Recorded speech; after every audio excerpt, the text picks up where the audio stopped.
Live from the Milwaukee Mile, West Dallas, Wisconsin, a special edition of Thunder in the Afternoon. It is the USAC Silver Crown Division, the True Value Series, and we welcome you to an exciting hour, and I mean a fast-paced hour. Hello, everyone. I'm Dave Despain. Got a 1-hour race, 100 laps and 1 hour to do it. That means not much time for fooling around. They're out there warming them up. No rooftop pontificating today for the guys who will call the action. Let's go straight to the booth. They're standing by and ready with the starting lineup. Gary Lee, ESPN's open wheel anchor, and the three-time USAC champion Larry Rice. The Gary and Lair Show in a hurry. You're right, Dave. We don't have time to wax poetically because the cars are on the track. Let's go to the row assignments. In the front row with that new track record, Eric Gordon in number 6 alongside Johnny Parsons in number 20. In row 2, Ronnie Schumann, George Snyder. However, Ziggy is now in the pit area for service. In the third row, on the inside, Randy Tolsma out of Idaho. His old buddy out of Idaho, Davey Hamilton, rides alongside in 51. In row 4, paired up Chuck Gurney, the 44-year-old from Livermore, California, and 40-year-old Jimmy Sills from Placerville, California. In the fifth row, Tony Elliott, and defending champion, now leading the point standing, Steve Butler in number 1. The sixth row on the inside finds Stevie Reeves, the defending national midget champion, and Tony Stewart in car number 8. He will carry the camera. A pair of V6s in the seventh row, Jim Keeger with the Chevy, Jack Hewitt with the Ford. In the eighth row, on the inside, Mike Bliss. He's won twice on pavement this year in this series, and Perry Farrell. In the ninth row, Gary Irvin and Bill Bowie. In row 10, on the inside, Jim Hettinger making his Silver Crown debut. We've seen him win in a midget before. And Gary Heber. In the 11th row, his first time ever on pavement in a Silver Crown car, Bobby Markham. He won the last chance qualifier yesterday. Three-time sprint car champion Larry Dixon starts alongside. In the 12th row, Bob Ciccone and a rookie, David Steele. In row 13, on the inside, Ronnie Burke. Outside, the midget veteran from here in Wisconsin, Dan Borst. And rounding out the field, Greg Staub, Chip Thomas in row 14, and row 15, 66-year-old Ralph Liguri in number 99, and Gary Cameron in number 7. Long infield where they're still working on that car. There is the green flag. The drag race down the front straightaway. It's the 8-cylinder of car number 6. That is Eric Gordon. He set quick time yesterday with a new track record. Johnny Parsons. We've seen Johnny win in this race car as we go back and ride now with young Tony Stewart. Down the backstretch, Parsons is second with the V6, and some feel the V6 has the advantage here. Well, they might have the advantage because of the lightness. Now look at the in-car camera from Tony Stewart. The outside, look at the right front bouncing on that car to the inside of it. He hit a bump and the right front really got the bounce pretty bad.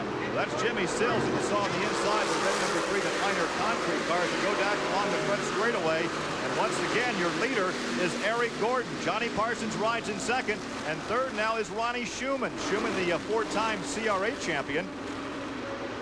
Yeah, I tell you what, they did a good job on Eric Gordon's engine. Yesterday, he blew an engine, and he had to put a new engine in, went out and qualified. Speaking of engines, that black number 69, Mike Bliss, who's running 11th, challenging for 10th position, has won twice so far this season on pavement.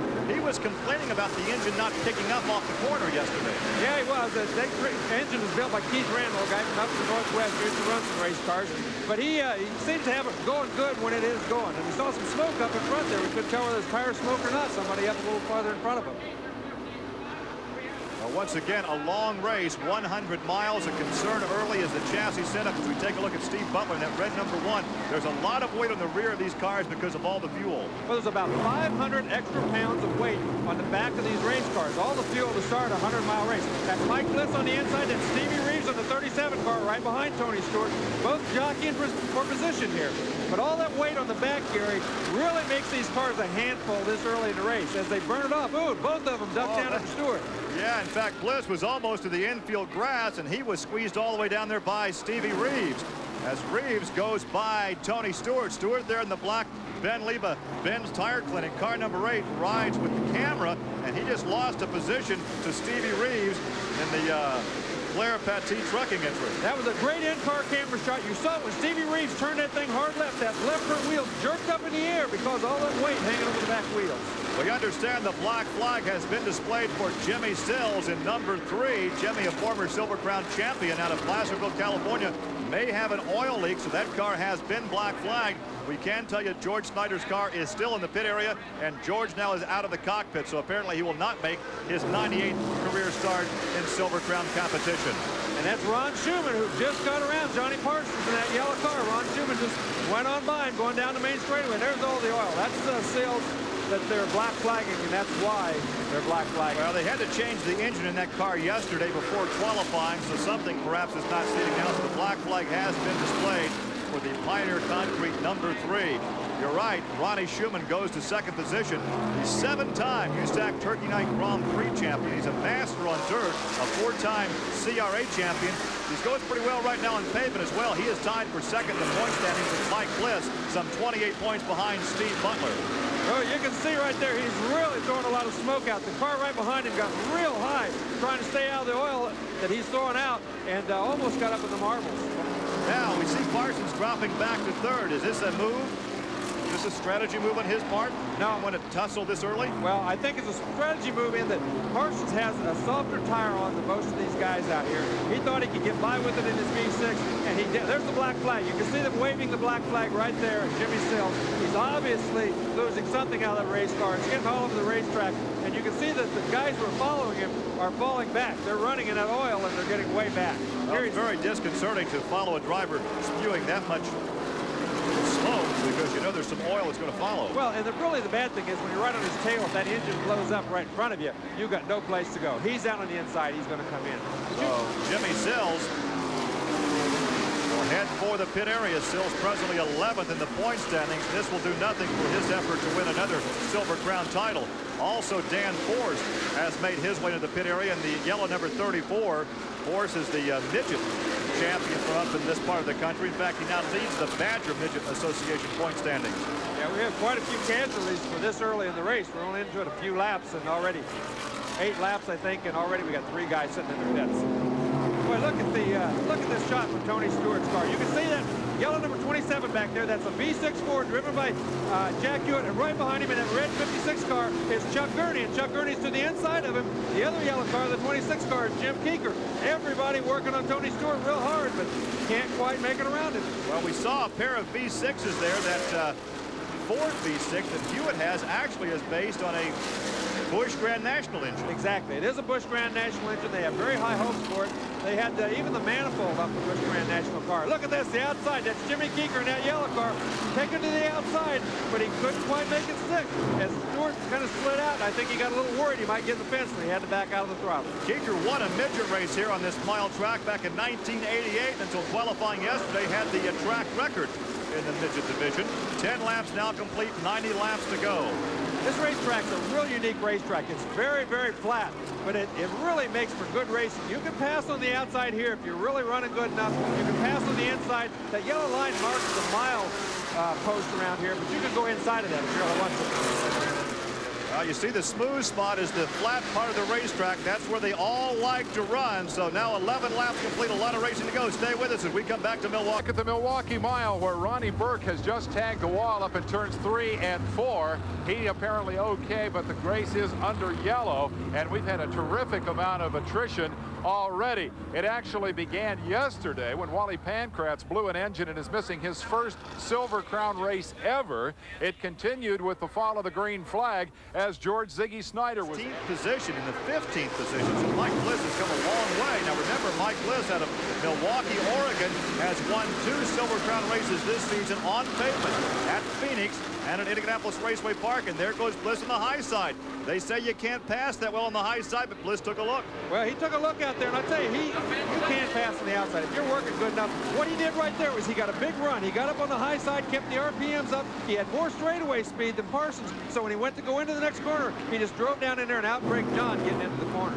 He moves up to third in the Del McClure race car. He started 15th, so I'll tell you, he's the guy to be reckoned with right now. Well, I'll tell you what, starting that far back and up in third already, that's pretty amazing. That's a long, long way to come through the traffic.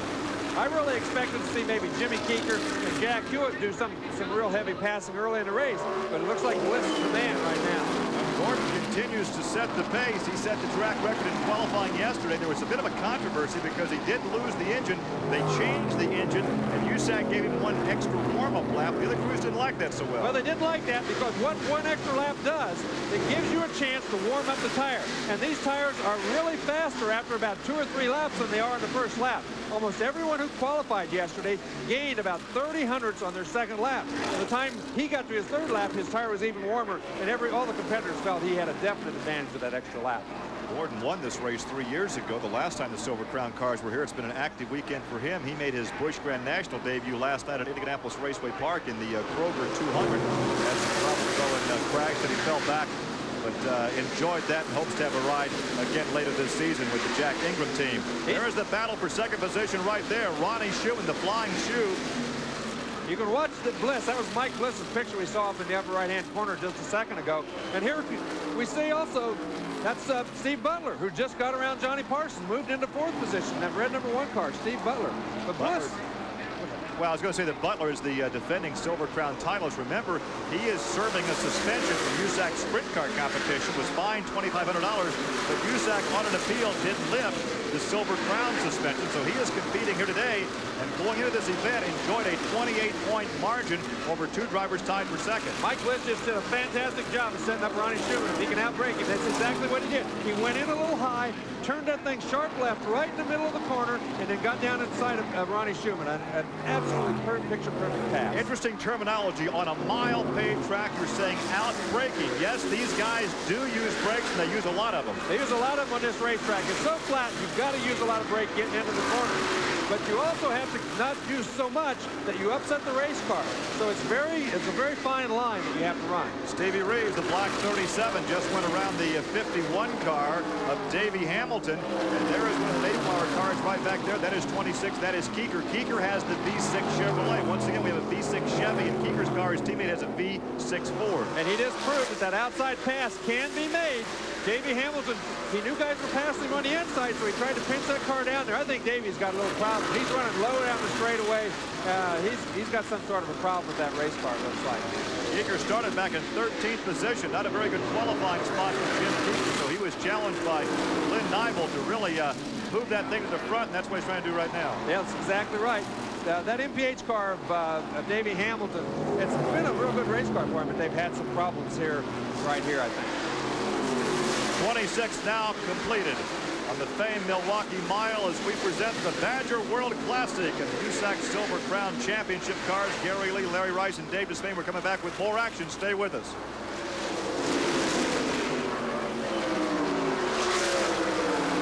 Edition of the Thunder live from the Milwaukee Mile. You have not missed a thing. They're working on lap number 29. There is a look at your leader off the 4th corner. There's the gap back to second.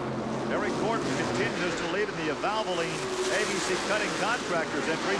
Good battle though for second place. Mike Bliss, the Del McClure car, the black 69, and then the M&L Plumbing number 4. There is Schumann on the inside of Bliss coming off 2. Yeah, Schumann has caught right back up with Bliss. Bliss might have used his tire up pretty hard coming through all that traffic. Steve Butler in that 1 car also has come up from 9th place. He's running in 4th position. He's catching both of these guys. This is a heck of a battle they got going on right here. Looks like Schumann slipped just a bit there at the 4th corner. There's Parsons in the yellow number 20. Right behind him is Stevie Reeves in the black 37. Yeah, Stevie Reeves started in 11th. He's back up to 6th position already, so he's running pretty good. Parsons is the one that's fallen back just a little bit. And we know why he's falling back. Yeah, the tire, I think, is probably one of his problems. I think everybody else who's running an M&H here today is running on a 50. He's running on a 45. The Goodyear guys are all just about running the same tire, except for Ron Schumann. Ron Schumann has on a harder tire than anybody else on the Goodyear, so it's going to be interesting to see. Now you have to remember, the rule states you have to start the race in the same compound tire you qualify on. They want to go fast to start up in front, so they want a softer compound. The tire has to be hard enough to last the race. Well, and that's exactly what's happening. You know, some of these guys guessed a little too soft, but who knows? You're not going to know until the last 20 laps of the race who guessed right and who guessed wrong. Look at third, fourth, and fifth right together on the racetrack. They work off the fourth corner. They go by the high side of Dan Forrest, who's now back out on the racetrack. Once again, Schumann rides in third. Butler is fourth, and it looked like Stevie Reeves wanted to take a look to the high side. Stevie Reeves is really on a mission here. That Pathé trucking car is really flying right at this point. He was fast right from the word go, but he waited about 10 laps, and he started picking guys off really fast after about 10 laps. Dependability in this type of racing is so vital. And Stevie Reeves says this old car is real dependable. It's always there at the finish, so he said take it easy early on, let the attrition take its course, but he's